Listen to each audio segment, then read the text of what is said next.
A semana decisiva do Inter no Campeonato Brasileiro iniciou com uma forte cobrança, uma reunião entre a comissão técnica e o grupo de jogadores para tentar reagir dentro do Campeonato Brasileiro. Quero te trazer alguns bastidores sobre o que rolou na reapresentação colorada nesta segunda-feira. Quero projetar também o duelo contra o Galo, com boas notícias para o Inter. E um velho conhecido pode entrar na luta contra o rebaixamento. Eu te conto tudo isso depois da vinheta.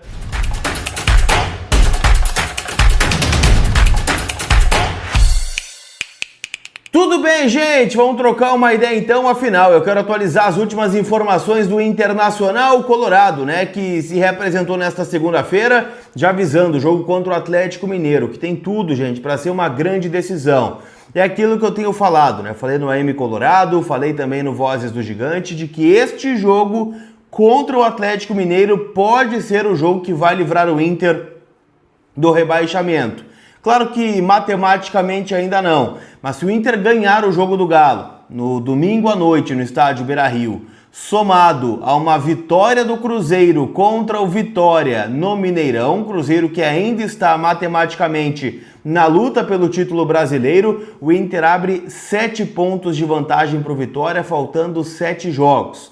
E ainda, né, teria um confronto direto lá em Salvador na próxima rodada para tentar livrar de vez, né, esse fantasma que assombra o Beira-Rio. Agora, o contrário também é verdade. Se o Inter não ganhar do Atlético Mineiro em casa e o Vitória, por um acaso, cometer um crime no Cruzeiro, pode ser que o duelo lá no Barradão, né, que é no dia 2... Dia 2? Não, minto.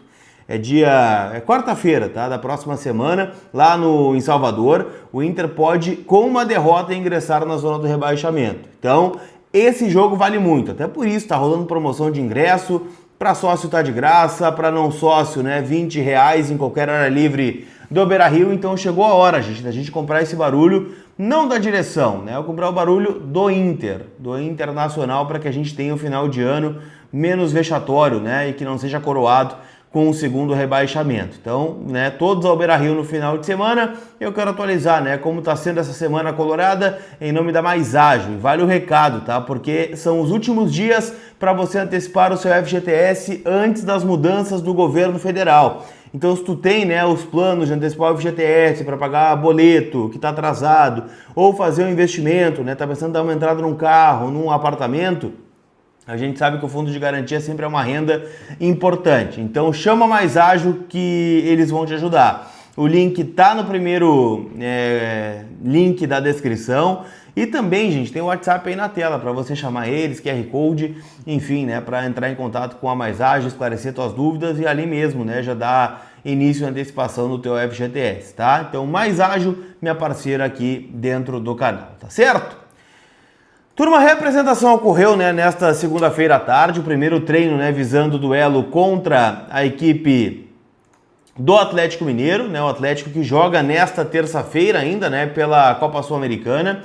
O Atlético, né, tem a vantagem de ter empatado fora de casa com o Independiente Del Valle no jogo de ida das semifinais lá no Equador. Então joga, né, na Arena MRV, 9h30 da noite, então a gente pode pegar o Galo finalista da Copa Sul-Americana ou eliminado, né? Claro que há um espaço grande, né, até o próximo domingo, então fisicamente acho que não vai pesar tanto, né, para o Atlético Mineiro esse jogo. Mas de qualquer forma, né, a gente já sabe que o time, né, que é comandado pelo Jorge Sampaoli não terá à disposição o Gustavo Scarpa e o Guilherme Arana, ambos que levaram o terceiro cartão amarelo na vitória contra o Ceará, a vitória que fez com que o Atlético subisse para a 13ª colocação, 36 pontos, um a mais do que o Inter, ou seja, o duelo no Beira-Rio também é direto. Se o Inter ganhar o jogo, vai a 38 pontos e pode, né, no melhor cenário, terminar na 12ª colocação a rodada, como eu disse, 7 pontos à frente do Vitória, se o Vitória vier a perder o jogo contra o Cruzeiro no Mineirão. O Inter iniciou a preparação com portões fechados, tá? A atividade aconteceu na terça-feira e a gente sabe que o técnico Ramon Dias terá à disposição os retornos do Bernabei, que cumpriu suspensão em virtude do terceiro cartão amarelo contra o Fluminense, e também do lateral esquerdo Alisson, das categorias de base, que foi expulso contra o Bahia.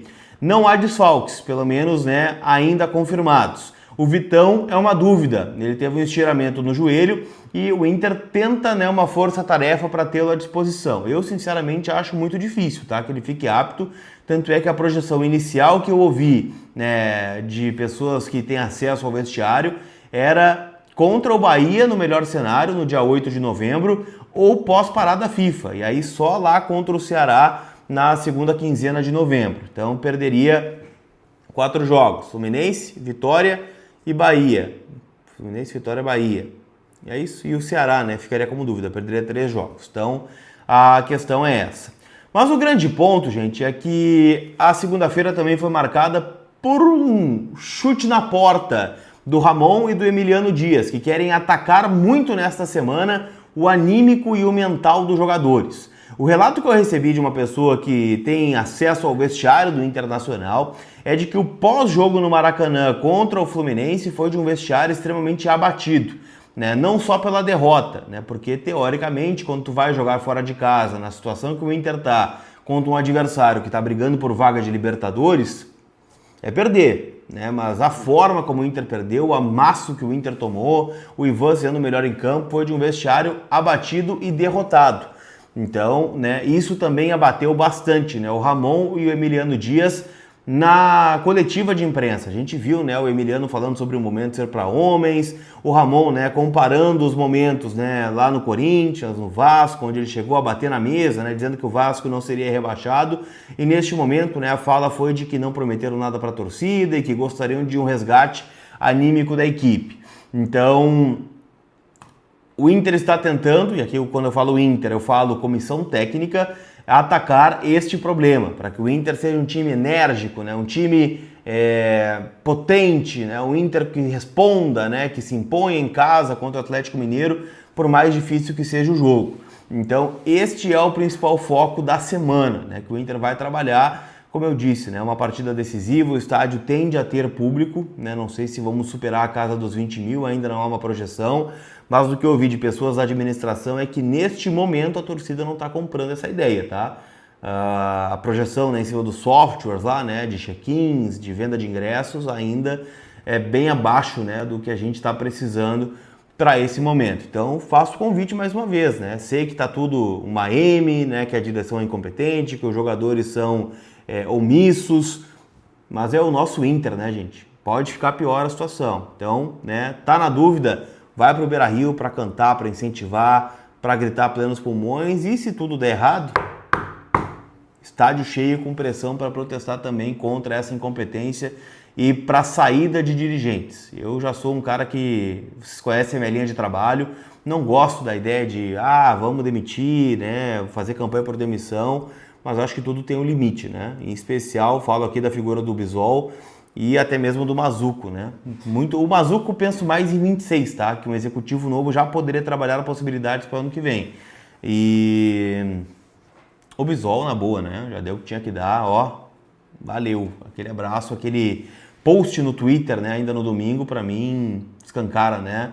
O despreparo, né? De quem comanda a pasta do futebol do Internacional.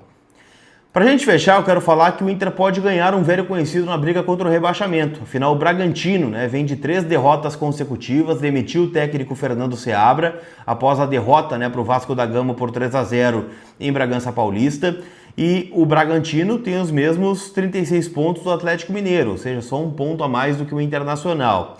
E o Bragantino, gente, na rodada, joga contra o Bahia lá em Salvador. Bahia, né, que tem, pretensões de Libertadores, né? Em especial de forma direta, a Bahia, que hoje é o 5º colocado, estaria, né, indo para uma zona de pré-Libertadores. Só que o favorito para assumir o lugar do Fernando Seabra é Roger Machado, ex-técnico do Internacional, né, que foi demitido aí depois do Grenal.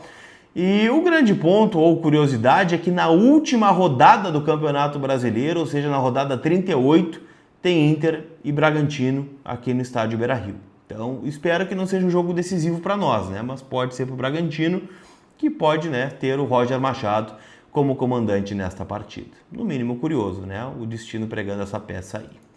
Não esquece, gente, que todo o conteúdo aqui no canal tem a força da KTO, kto.bet.br. Como eu disse, né, estamos vivendo uma terça-feira de decisão na Copa Sul-Americana e vale o teu palpite, né? O Atlético Mineiro pagando 1,64, o empate que leva para os pênaltis 3,60 e uma vitória do Independiente Del Valle em Belo Horizonte pagando 5,25. Mas dá para apostar somente na classificação final, independente da forma. Del Valle pagando 3, o Atlético Mineiro pagando 1,35. Ainda temos Libertadores também, né? Os jogos de quarta-feira e quinta já estão também com as odds, tá? Racing e Flamengo, Palmeiras e LDU. Dá para acreditar na virada do Palmeiras?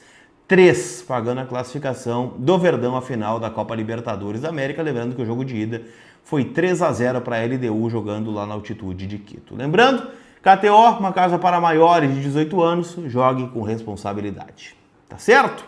Aquele abraço, turma. A gente se vê. Fui!